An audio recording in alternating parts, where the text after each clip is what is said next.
Tim's Tips number 3. We're here at the Rio Grande Village campground. It's not the RV campground. We're at the campground called Rio Grande Village, and we have no hookups, so we're on our own water, solar panels. We just went to Boquillas, Mexico. We rode over in the rowboat and had a guide, which we tipped generously, who took us around to all the attractions there, like the sand dunes, the solar panel factory, and we went to the restaurant. It's not a factory. It's a solar panel that makes electricity. It's a lot of solar panels. A lot of solar panels.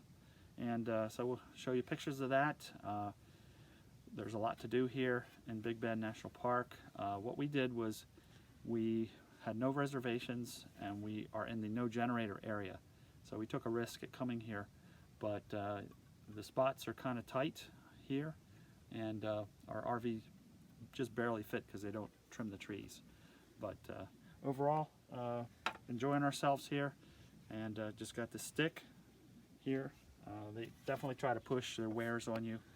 Christian here has his stick as well. Don't get a stick for more than $5, because this is what I pay.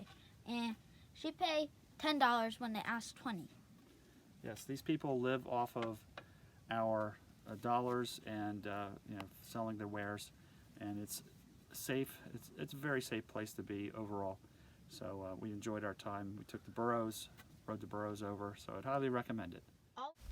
On the national website, their reservation page, there is a graphic that shows the no generator zone and the first come first serve, which is what we did. We did not make reservations, and we're able to find at 10:30 about 4 sites here on February 2nd. So recommend that if you can't make the reservations and want to stay in a relatively quiet area. They do have very good ranger-led programs here, including walks and descriptions of the park and how to preserve the park as it is. We did a lot of hikes in the park, and they're just beautiful hikes. One of the things they tell you is to walk single file to minimize impact on the trails and not to touch any wildlife. I touched some cactus that had kind of fuzzy, instead of prickly pear, it was kind of fuzzy pear, and left with 2 splinters in my hand from it. It's real soft, fine, hair-like splinters went right into my hand, so be careful out there. Near the Rio Grande Village campground is the hot spring. This is the trail on the way to the hot springs, just beautiful scenery, and the hot springs themselves right on the Rio Grande. It's a very old, dilapidated hot springs. Was commercial, now it's free as part of the national park, and just beautiful to be out in nature. There's a $1.4 million exhibit on the ancient dinosaurs that were here. This is some sort of petasaur that has a 36-foot wingspan that is on display here by the BBC, which is the Big Bend Conservancy. The border crossing was interesting, a fairly easy process going over. We have a U.S. immigration official to tell us how to do it. Common sense rules apply about fresh fruits, vegetables, and so forth.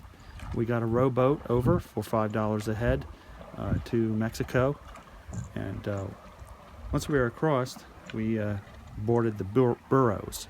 So we wanted to pay to have a burro take us about a mile in town.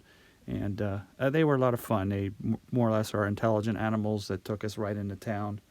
And when we got into town, we checked in with immigration and were welcomed into the town. There are fossils laying around. This is a shell from when this was an inland sea. Here's Boquillas, the town itself. We visited the solar panel area, and we also Christian's walking on the sand dunes, which he had a lot of fun on. Very steep and very fun. That wasn't so bad. Sand dunes that we walked to, and from there you could see all the mountains. Beautiful scenery all around. Here's our guide, Esteban, who led us around town for about 3 hours, and we tipped him.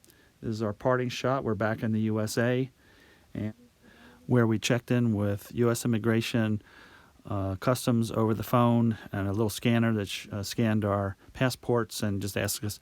They asked a couple questions. Did you bring anything into the country? And within a minute, we're checked in and back on U.S. soil.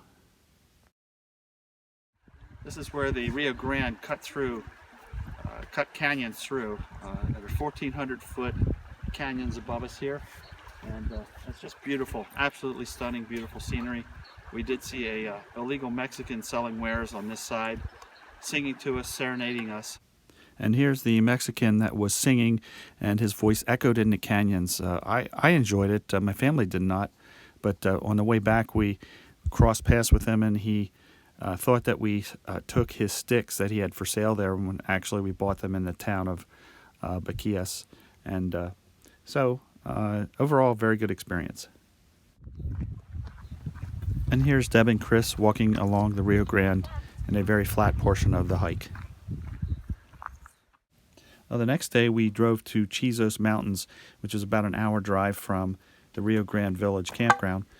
We saw some beautiful scenery, just breathtaking trail here at the Lost Mine Trail. We saw some wildlife and rocks indicating the origin from undersea and ocean originally, with coral and sea life, and then volcanism, which also formed the landscape. So I highly recommend it.